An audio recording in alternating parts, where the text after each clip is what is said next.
Hello YouTube viewers, welcome to my show Computer Wednesday.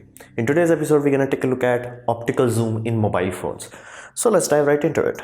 Now first thing you have to understand, same way we need folding phones because of our market stagnation, same goes here because camera technology is suffering from what we call S-curve. So many of you are old enough, must remember phones used to come in VGA resolution, 1 megapixel, 2 megapixel. So in those sort of days our camera quality was here. Now, as time progressed, our quality started to rise. So I remember my first proper camera smartphone, that was Sony Cybershot K810i, 3.2 megapixel. It was amazing. Like compared to other cameras at that time, that was VGA, 3.2 megapixel was amazing. I still have photos from that day, and I think the photos are in 2009. So I used that in 2009. Now, as you can see, then technology took a very serious progressive turn where we went 4 megapixel, 8 megapixel, 12 megapixel. Now we are at the top curve. Basically the difference from 3.2 megapixel to 24 megapixel is night and day. However, the distance from basically 24 megapixel to 48 megapixel is very little. So you have to understand this properly. This S curve affects everything. Like this is a mathematical construct, it will apply to almost everything. So we are reaching a point where camera phones can't get any better. Like anybody who has used Google Pixel 1 is like, yeah, this photo is actually has good colors, actually has good noise to signal to noise ratio, that it is really good. Can they push it any further? No.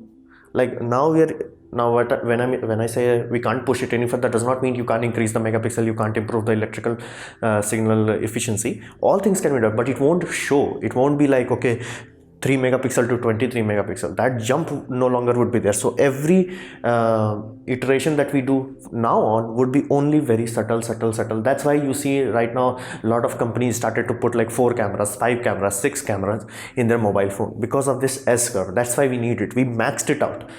Can we make a camera that has like 100 megapixel in a mobile phone? Yes, of course, sooner or later we're gonna do it, but will it be like mind-boggling difference that I experienced from 3.2 megapixel to 24 megapixel? No. So that is the need for it. So did we ever try this and did we had any solution? Yes, we had a solution, but all of those solutions, as you can see by these pictures, they were not pocketable. Basically this was Samsung's approach where they had physical lens that were coming out. It was not pocketable. Then Motorola tried to create a module that you can put on your mobile phone. Same with Sony. None of them were basically phones or pocketable, and their quality were more or less like a lower end basically camera, a point and shoot camera, and because they were costing more or less higher than a DSLR, their quality was nowhere near basically a DSLR. They were nowhere near DSLR. So that created a scenario. You have a camera that costs more than a DSLR, you have a camera that is not pocketable, you have a camera that is not competing in terms of quality. So what do you have? That's why this system failed. That's why you don't see this or this anymore. They failed. So do we have any other options? Well, yes, because people will be okay with poor quality if it is compact enough. There is an old saying in photography, the best camera is one you have on yourself. Basically, if I have this camera right now, this is the best camera there is in the universe, because there's no point me having a Hasselblad or Leica camera in my bank vault or things of that nature. What is on me is the best camera I have. So for that reason, Periscope comes into the picture. Now this is Minolta camera, very old digital camera, I think 18 years old. So many of you are familiar with science book in class 7 or 8.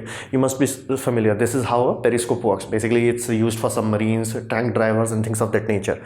So the idea with this is, because you need a lens to physically travel back and forth, you always end up in a scenario where something extrudes out of your camera body. Same with point and shoot and all that.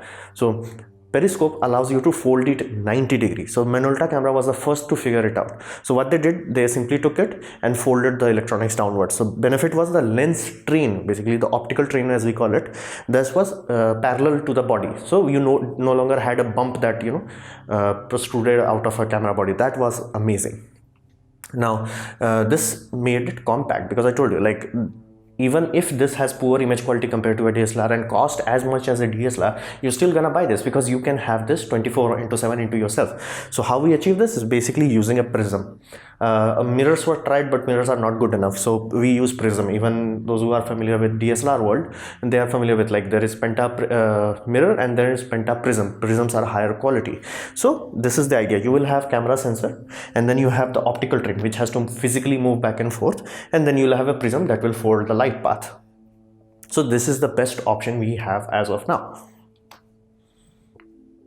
So what we can expect in the future? Now, the first time somebody actually tried to bring a product into the market that you can actually buy was in 2016, Asus Zenfone. It was a bit expensive, but it did had 3x optical zoom.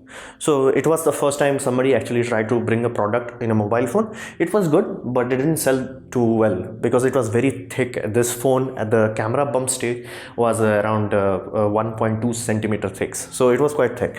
Then Oppo jumped into the fray, and in 2017 in Mobile World Congress, they come up with the idea that I have 5x optical zoom. Here's the deal. This is perfectly slim. Basically, the camera module and the optical train is flat with the camera's basically mobile body, and you do not have a camera bump. This was the biggest hurdle with this. That's like you knew you had this in your pocket.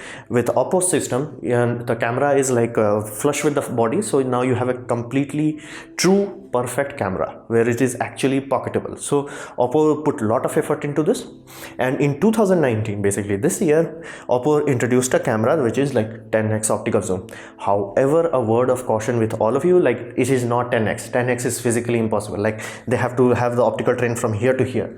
They're not gonna have it, and at the lower end the aperture will go down very small if they want to make it keep this compact. The reason for that's why I'm saying that is their old system, they said it was 5x, but it was more or less 3 to 4x, because that's why they had a second camera. This system would not need 3 camera setup for having a 10x. What they have is one ultra wide, one medium range, and then from that medium to tele. So basically, if I have to divide in millimeter range, they are saying the maximum zoom is 160 millimeter, which is quite zoom. For your human perspective, our eyes are classified as like 35 to 50 millimeter. So our field of view is 35 millimeter to 50 millimeter. Now, when you have 100 millimeter ahead, now we call it telephoto range. So they go to 160. So I think they start somewhere at 90. So this is not a full like 10x optical zoom. This is like one image sensor that is ultra wide, another image sensor that is wide range, and then the whole optical train does the telephoto end. So it is kind of misleading to say 10x pure optical zoom, because if you are stuck between these two, the software is doing the conversion. So that's kind of misleading, because I could not find the true data on this thing, because these people are very clear, like, this is just a 3x, do not overthink it. When Oppo is saying like flat out, they wouldn't need these two other cameras. And as I already told you about the what we call SCurve, you can also see that SCurve side effect in this Oppo body itself, because they said now they have a 48 megapixel camera and an ultra wide camera.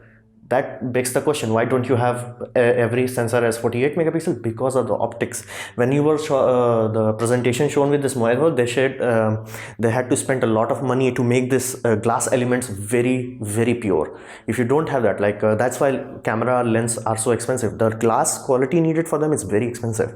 So, and if you have 48 megapixel, you're gonna see the damage in the glass itself. What I mean by damage, no glass is 100% transparent. Now, if you have glass that has minute chromatic aberration, you're not gonna see that in 24 megapixel, but you're gonna see that in 48 megapixel.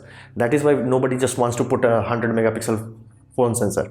So I'm pretty sure when they say ultra wide lens rather than telling you the megapixel, that simply means that their ultra wide lens is not clear enough for 48 megapixel sensor. So they're like, okay, so this medium one, we can actually make a good quality optics. So they're like, we're gonna put 48 megapixel. Then they're like, ultra wide, yeah, if we put 48 megapixel sensor there, it's gonna like, look actually worse. So they're like, okay, let's calm down on the electronics on there, let's put a 24 megapixel.